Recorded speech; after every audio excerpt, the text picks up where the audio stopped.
কি এমন কাজ করলাম যার জন্য এত ক্রিটিসাইজ হতে হলো? চলো আজকে সেই ভাইরাল ক্রিয়েশনটার কথা শেয়ার করব, কিভাবে আমি বানিয়েছিলাম সেই জিনিসটা। তোমরা যারা আমার ফলোয়ার তারা এতক্ষণে বুঝেই গেছো আমি কোন ভিডিওটার কথা বলছি।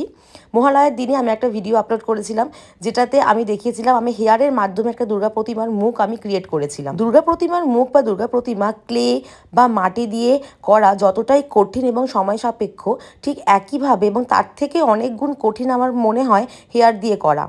এখন তোমরা অনেকেই বলবে তাহলে হেয়ার দিয়ে করার কি দরকার?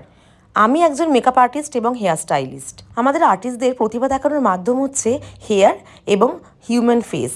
সো আমি ভেবেছিলাম যে ফেসের ওপরে তো অনেক আর্টিস্টই করে, অনেক আর্টিস্টই ফেসের ওপরে দুর্গা প্রতিমার মুখ ক্রিয়েট করে, তো আমি হেয়ার দিয়ে একবার ট্রাই করে দেখি।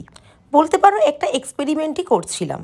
এবং এই এক্সপেরিমেন্টাল কাজটা হয়ে যাওয়ার পরে আমি ভিডিওটা আপলোড করব কি করব না এই সমস্ত ভাবতে ভাবতে আমার স্টুডিওর অ্যাসিস্ট্যান্ট এবং কন্টেন্ট ক্রিয়েটার আমাকে একটু উৎসাহ দিল, বললো যে তুমি ভিডিওটা আপলোড করে দেখোই না কি হয়। ভিডিওটা আপলোড করার কিছু মুহূর্তের মধ্যেই এটা একদম ভাইরাল হয়ে যায়, আমি অনেক ভিউ পাই।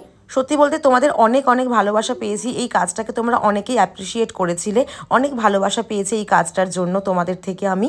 তার জন্য আমি তোমাদের কাছে সত্যিই থ্যাঙ্কফুল। কিন্তু ভালোবাসার পাশাপাশি অনেকে ক্রিটিসাইজও করেছে। সবথেকে বেশি কমেন্ট আমি যেটা পেয়েছি যে আমি হেয়ার দিয়ে দুর্গা প্রতিমার মুখ কেন ক্রিয়েট করেছি, এটা যেন আমি পাপ করে ফেলেছি। এটা আমার কাছে একটা শিল্পীর শিল্পকলার প্রদর্শন মাত্র। কিন্তু আমি তোমাদের ভালো এবং খারাপ দু রকমের মতামতকেই রেসপেক্ট করি। তবে তোমাদের বলতে চাই কাজটার পেছনে অনেক বেশি হার্ডওয়ার্ক ছিল। তোমাদের কেমন লাগলো জানিও। দেখা হচ্ছে পরের ভিডিওতে। বাই।